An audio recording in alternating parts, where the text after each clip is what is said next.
I'm standing on my front porch with a coffee that's gone cold, watching Deborah Hensley clutch her little HOA gavel like it's a flotation device, because two people in plain clothes just stepped out of a black SUV and asked her real calm if she's the board president who denied a service dog accommodation in writing. She starts to open her mouth like she's about to say private community the way she always does. But the woman with the badge just lifts a folder and goes, "This isn't a neighborhood dispute anymore. This is a federal investigation." And right then, with my dog pressed against my leg like a steady heartbeat, I realized Deborah wasn't scared of Ranger at all. She was terrified of the paperwork she thought made her untouchable.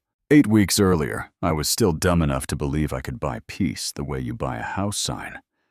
The papers get the keys and just exhale. You know what I mean. My name's Jake Mercer. I'm 42 and I spent most of my adult life as a firefighter outside Louisville, which sounds noble until you realize it also means you collect 1,000 little ghosts and carry them home in your chest. It means your back is always tight, your sleep is always fragile, and your brain gets real creative about danger in places that are perfectly safe. I don't talk about it much because people either get awkward or they get curious. Like it's a movie, and I'm not interested in either one. I just wanted quiet a yard and a routine that didn't involve sirens or adrenaline. So I moved to this place called Briarwood Point, outside Lexington. Pretty little community on the brochure, manicured lawns, tidy sidewalks, a pond that looks like a screensaver, and this clubhouse that smells like lemon cleaner and old money. The realtor called it low-maintenance living, and what she meant was high-control living, because the second you roll in, there's a system waiting to measure you. The one thing I refused to compromise on was Ranger, my service dog. A big Mastiff mix, black coat, tan eyebrows, the kind of dog people side-eye until he leans into you like a warm sandbag, and you realize he's basically a gentle couch with legs. Ranger is task-trained, real task-trained, not the internet kind. He does deep pressure. When my chest gets tight, he wakes me when the nightmares kick in. He blocks behind me in lines, so my brain stops screaming that someone's coming up on my back. He's the reason I can stand in a grocery store without sweating through my shirt and snapping at strangers. He's not a pet. He's the difference between functional and falling apart. So the moving truck pulls up on a Tuesday morning.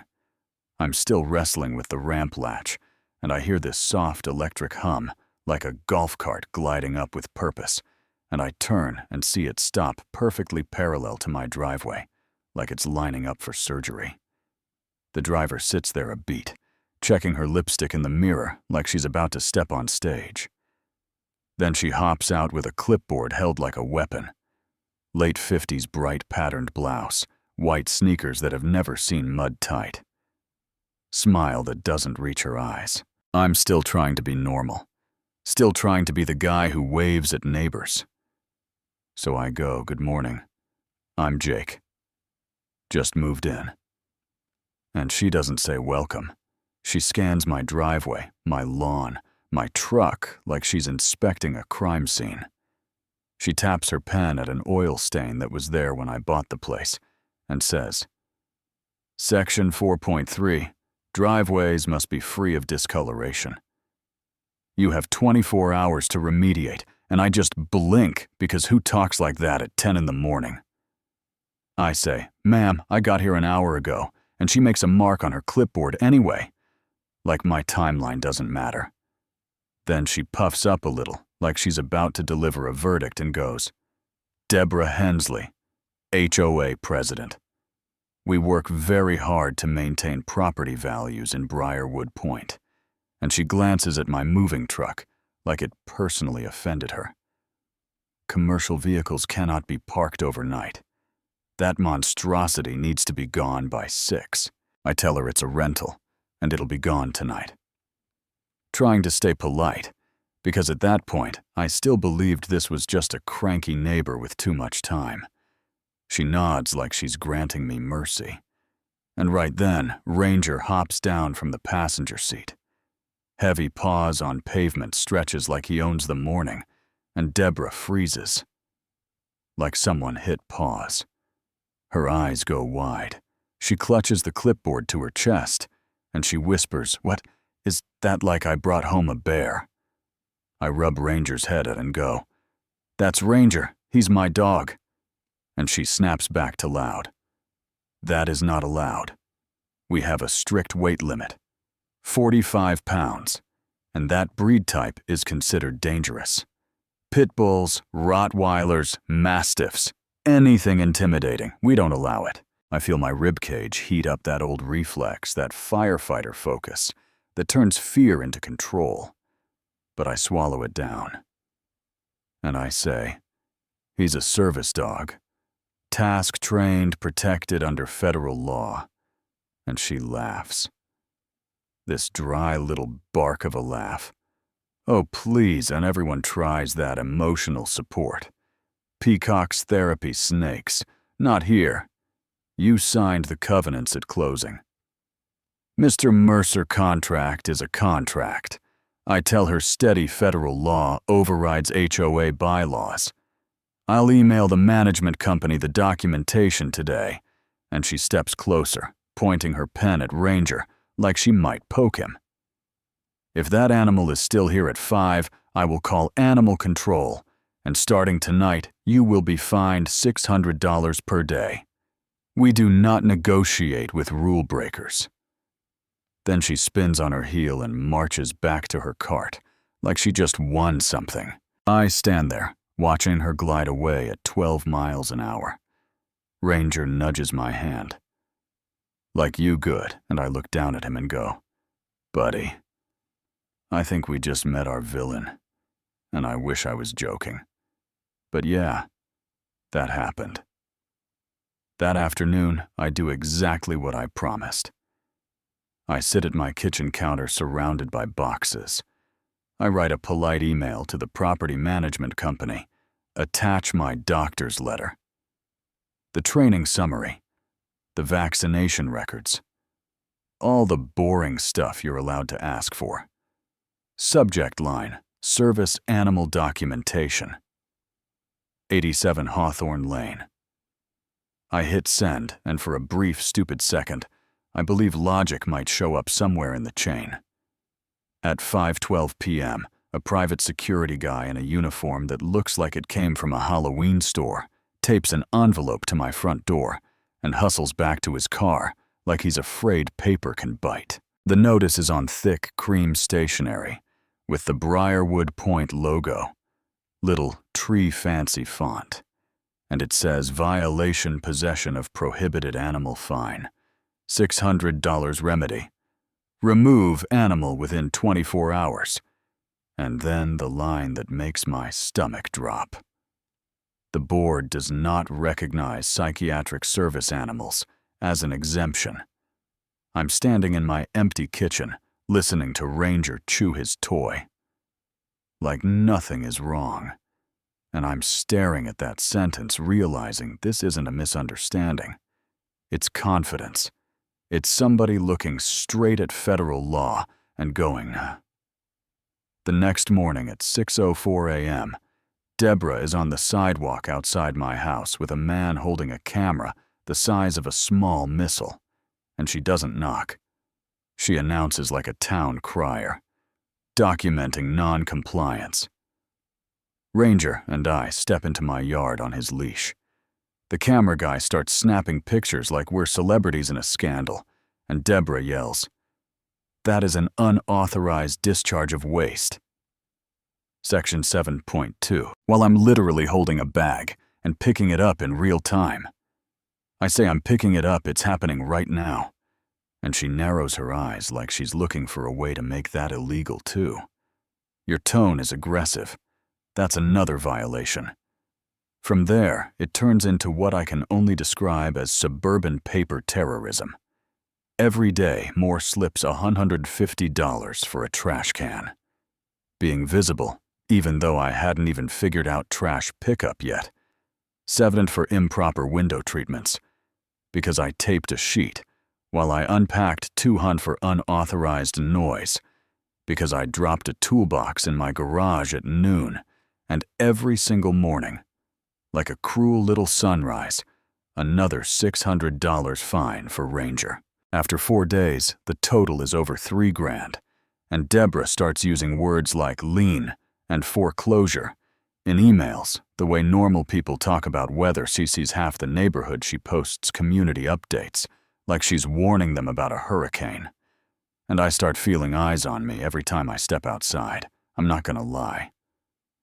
There's a night I sit on my bedroom floor with my back against the wall and Ranger's head in my lap. And I feel small, not because I doubt my rights, but because I've watched systems swallow people. I've watched bureaucracy grind down folks who didn't have energy left to fight. And that's the whole point of harassment like this. It's exhausting by design. It's meant to make you quit. So I decide if she's going to turn my life into a file cabinet, I'm going to build a better one. I go to Office Depot, buy a 3-ring binder, a hole punch dividers, and I write the Hensley file on the spine in Sharpie. Every notice, every email, every photo, punched and dated. I install cameras. Doorbell, cam window, cam cheap ones that upload to the cloud. And I start recording my own life, like it's evidence, because at that point, it is. Deborah doesn't calm down. When she realizes I'm documenting, she escalates, because people like that don't back off when you stand up. They double down. And the day she tries to make it criminal is the day I realize how far she'll go. It's a Sunday afternoon by the community pond. Families outside, kids on scooters, couples walking the whole neighborhood, pretending to be wholesome, and Deborah is standing near the path, like she scheduled herself an ambush. She steps directly into my way, crosses her arms, and says loud enough for people to hear, "Residents in good standing. Only you are not in good standing." I stop about 10 feet away, because I can feel my chest tightening that familiar pressure, and Ranger leans into my leg automatically, grounding me like he's trained to do.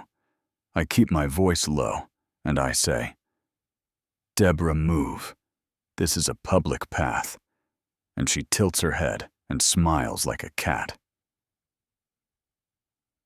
Make me. And I know right then she's baiting me. She wants me loud. She wants Ranger to react. She wants a scene. So I do the opposite. I say, "Ranger, sit," and Ranger sits perfect. Still eyes on me, and Deborah raises her voice like she's narrating to a jury. He's staring me down, aggressive posture. Then she does it. She throws herself backward onto the grass, arms flailing, and screams like she got hit by a car. "He bit me! He bit me! Call 911. People rush over. Somebody yells for an ambulance. A dad with a stroller stares at Ranger like he's a monster. And 2 minutes later, police cruisers roll in with lights flashing, and one officer shouts, "Step away from the dog." My heart drops into my shoes, because I know how this goes. When the easiest version of the truth is the one people want, I raise my hand slow. And I say, "He's a service dog. He didn't touch her." And Deborah is on the ground, clutching her ankle, wailing. "He attacked me. He told the dog to kill me." And in that moment, I'm not thinking about bylaws or fines. I'm thinking about Ranger getting labeled dangerous, getting taken, getting destroyed. The one thing that keeps me stable. My mouth goes dry. My hands shake. And the officer is looking between me and Deborah, like he's deciding which headache he wants to deal with. Then a woman steps forward, mid-30s ponytail, holding her phone up like it's the most important thing she's ever held. And she says, "Officer, I have video." Her name is Tessa. I barely knew her beyond a wave, but she had been recording her kid feeding ducks, and Deborah's little performance is right there in the background, clear as day. Deborah glances around, takes a breath, then drops like a soccer player hunting for a penalty. Ranger doesn't move, doesn't even flinch. And when the officer watches it, his face changes.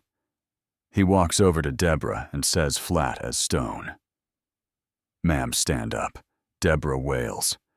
"My ankle is shattered, and he doesn't care. Your ankle seems fine on this video. Filing a false report is a crime." Deborah's wailing shuts off instantly, like someone cut power. She sits up, tries to pivot. I must have tripped the dog. Scared me psychologically, and the officer just exhales like he's tired of adults acting like toddlers. He looks at me and goes, "Sir, you got a lot going on with this HOA." And I let out a breath. I didn't know I was holding you. A lot. He turns back to Deborah. "Leave him alone. If we get called again and you're harassing him, you're the one riding in my car." Understand, Deborah tries to summon her authority, but she looks like someone trying to inflate a popped balloon. She hisses at me as she limps away. Fake. Limp. And all this isn't over. And I believe her. That night, I call an attorney named Avery Knox, civil rights housing discrimination. The kind of lawyer whose website doesn't say we care, it says we sue. And Avery listens without interrupting, then asks one question that almost makes me laugh. "Do you have anything in writing where they denied the accommodation?" I tell him yes, they wrote. They don't recognize psychiatric service animals. And he chuckles, low and dangerous. "That's not just wrong, Jake. That's a confession." He tells me to attend the next HOA meeting, record everything, and say as little as possible. "Let Deborah talk," he says. "People like her can't resist performing." The next night, the clubhouse is packed. Deborah sits at the front with an actual gavel, like she's the Supreme Court of the cul-de-sac. And she opens with, "We are here to address a dangerous resident, a vicious animal, and flagrant disregard for our community values." She throws my address on a screen.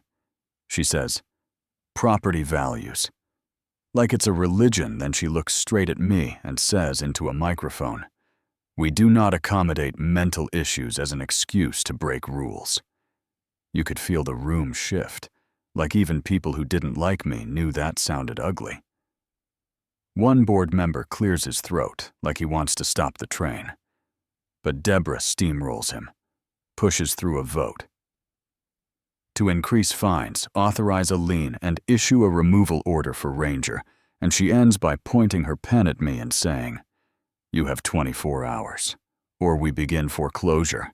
I stand up, look right at her, and I say, calm as I can, "Thank you, Deborah." That's all I needed, then I walk out. While she shouts behind me, "The HOA always wins." In the parking lot, I call Avery and I say, "She said it on mic. All of it." And Avery's voice is almost cheerful. "Now we stop playing neighborhood games." Deborah, of course, does not stop. She escalates harder because humiliation's gasoline to people like that. And 2 days later, I wake up to the sound of a saw buzzing near my side yard, where I'd put temporary posts for a future fence. I run outside with my phone recording, and there are 2 guys in reflective vests standing there, looking confused. And Deborah is a few feet back, directing like a film director cut it down. Unauthorized structures.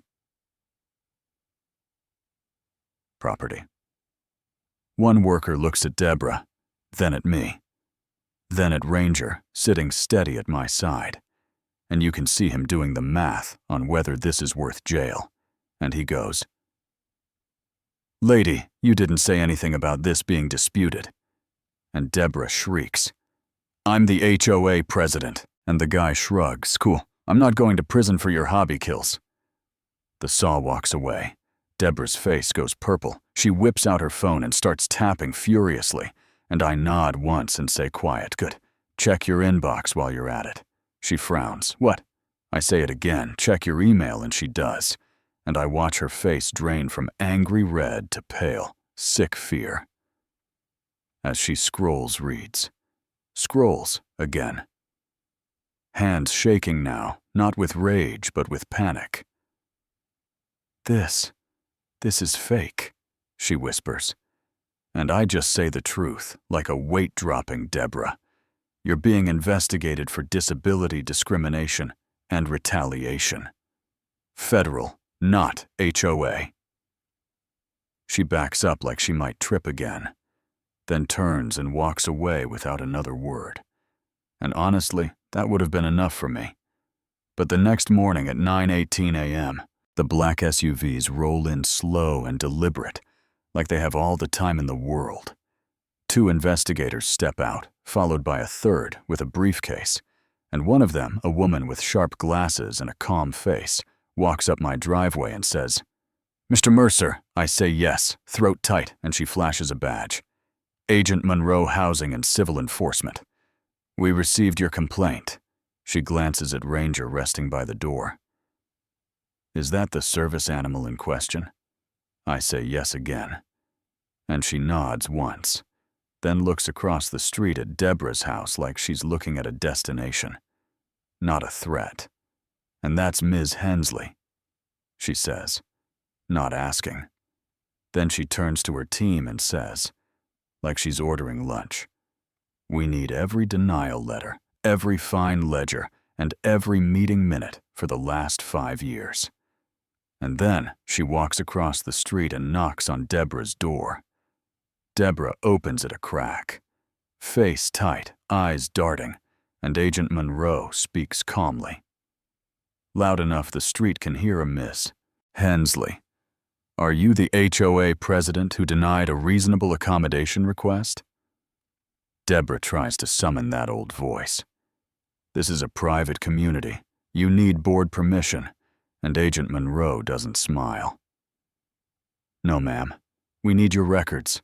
And you've been served." And she holds out the folder. Deborah's hand lifts like she's going to slap it away, then raises her fingers.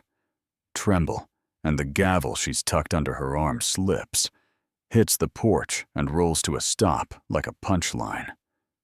Deborah stares at it, then stares at the folder, then stares across the street at me like I betrayed her kingdom. And I don't feel triumphant, so much as relieved, because the world is finally saying out loud, "You don't get to do this."